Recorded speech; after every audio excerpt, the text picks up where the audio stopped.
The average Australian working full-time is earning 88,740 New Zealand dollars. So they're earning quite a bit more than us. New Zealand's often portrayed as a land of milk and honey. And that's sort of true, as we're one of the world's largest producers of meat, dairy, and other produce. So with all this food and produce we've got just sprouting out of the ground, you'd think we'd have pretty low prices for groceries and an overall reasonable cost of living, right? Spoiler alert, we don't. You don't need to be an economist to figure out that New Zealand's cost of living is quite high, and it keeps going up these days. But just how high is our cost of living? Why is it so high? And how do we compare to other countries? So exactly what is our cost of living in New Zealand? Well, the average person in New Zealand working for the average hourly rate of $27 an hour earns $56,160 in a year. Let's break that down to monthly, so that's $4,680 a month.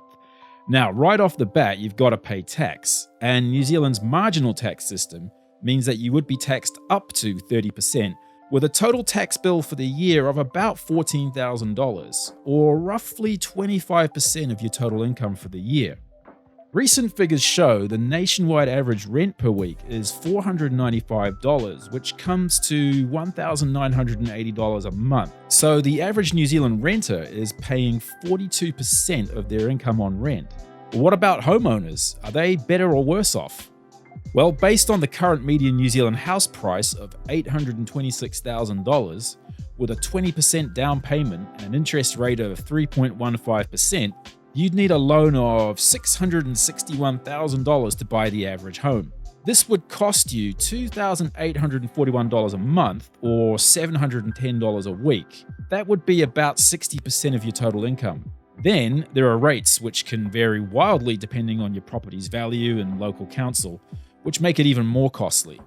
When you consider that spending over a third of your income on housing is generally considered too much, we can already see that owning a home in particular is incredibly expensive in New Zealand. Housing's always going to be the biggest cost for anyone, but the next major expense is probably food. Based on this year's article on average grocery spends per week by region in New Zealand in 2021, the average single person is spending $111.51, or $446.06 per month, which is a bit under 9% of the average individual income. Let's take a look at some utility costs. This data from nzcompare.com shows annual household average spend on electricity by all the major power suppliers in 4 regions of New Zealand. Each region is very similar, and the national average comes to $2,253 a year, or $187.81 a month, which is about 4% of an average person's income. Average internet costs? Roughly $70 per month. What about phones? Average mobile data use is 2 gigabytes a month per person, and a gigabyte costs roughly $14, so that's about $28 a month. How about fuel and transportation costs? This is another big one. This is heavily dependent on whether you use public transport or not. If you only use public transport, the average monthly pass across the main centres is $150. If you're using a car, however, the average Kiwi is currently spending $194 a month on petrol. Of course, there are other utilities to think of like water and gas, but they can be really hard to find accurate data on. Water rates in particular vary a lot from region to region in New Zealand. But if we add all this up, the average Kiwi earning the average amount, paying average rent, and paying the average amount for utilities and public transportation is spending at least 73% of their total income on these things. Let's round it up to 75% to factor in the gas-water conundrum.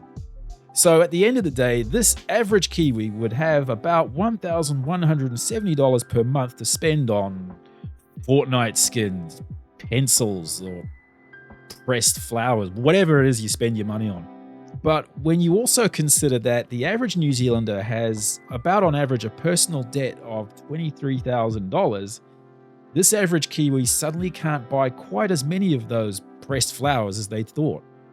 Well, how do we stack up to other countries? Or more importantly, for most New Zealanders, how do we compare to Australia?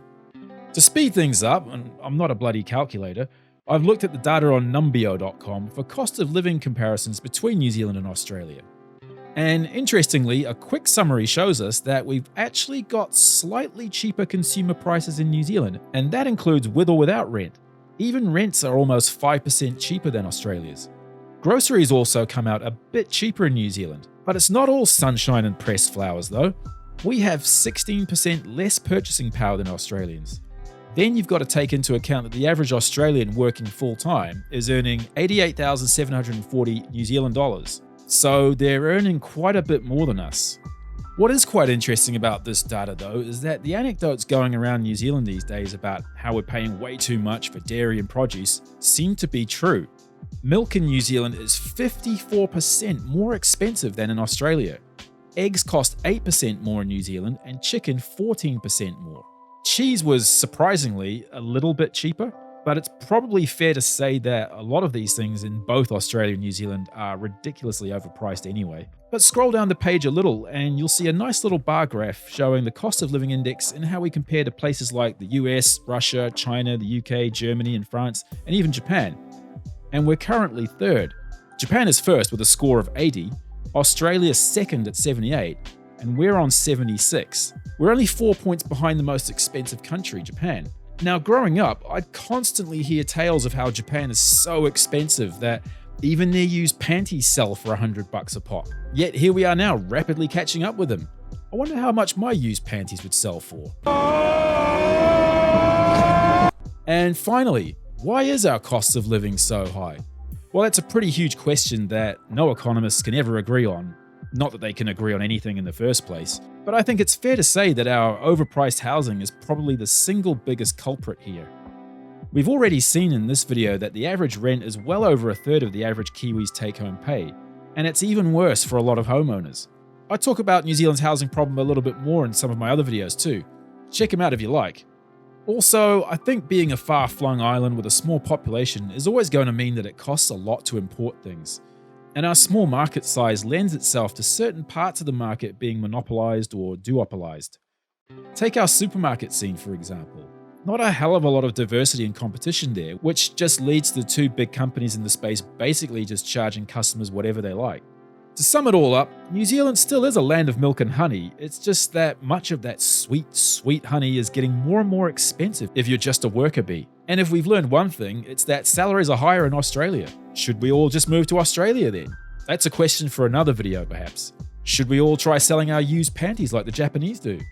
That's also a question for another very different video.